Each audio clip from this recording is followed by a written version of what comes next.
இன்னைக்கு நம்ம R15ல ஊர சுத்திட்டு இருக்கும்போது, எங்கடா போலான்னு யோசிச்சுட்டு இருக்கும்போது, தம்பி சொன்னா நம்ம கடைக்கு வண்டிய விடுன்னாரு. சரி நம்ம கடைக்கு போயிருவோம்னு வந்து பார்த்தா, இங்க மாஸ்டர் சில்லி சிக்கன் போட்டிருந்தான். ஆகா! கரெக்ட்டான நேரத்தில தான் வந்திருக்கோம்.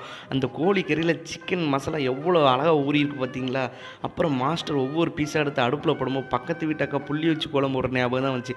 அந்த மாதிரி மாஸ்டர் சுத்தி சுத்தி போட்டிருந்தாங்க. அப்புறம் மாஸ்டர் அந்த ஆப்பைய விட்டு கிண்டி கிளறிட்டு இருக்கும்போது, நான் அந்த சில்லி சிக்கன சுத்துனது தான் அதிகம்.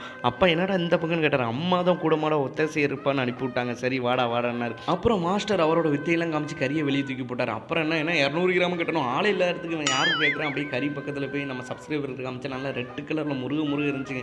சரிடா போதும் ஒரு 100 கிராம் எடுத்து வாயில் போட்டு ஓடுறா செவலன்னு அப்படியே ஓடி எஸ்கேப் ஆயிடுச்சு.